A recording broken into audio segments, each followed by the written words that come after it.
Earlier, I mentioned that despite its marketing strategy of differentiating itself from Nintendo in every single way, Sega in the early 90s appeared to be emulating Nintendo as much as possible. Around June 1990, Sega released the first issue of Sega Visions magazine.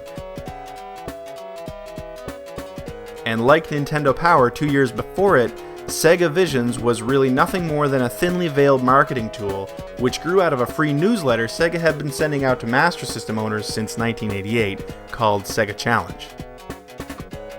Though I'd like to say Sega Visions should have had a bit more street cred than Nintendo Power, if only because Bill Kunkel, Arnie, Katz, and Joyce Worley were on the masthead.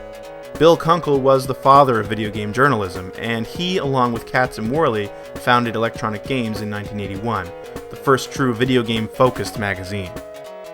It didn't matter, though. In a 2006 interview with Sega16.com, Kunkel pointed out that Sega was in full editorial control of Sega Visions, and that he and his counterparts were simply hired hands.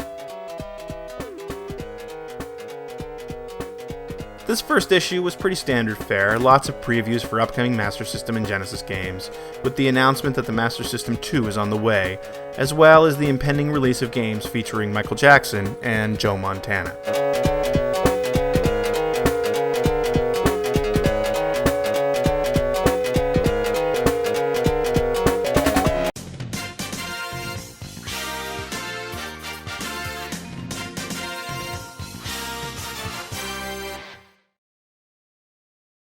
Your secrets, if you really look at yourself, you would be speechless. What happened to being doctors and teachers?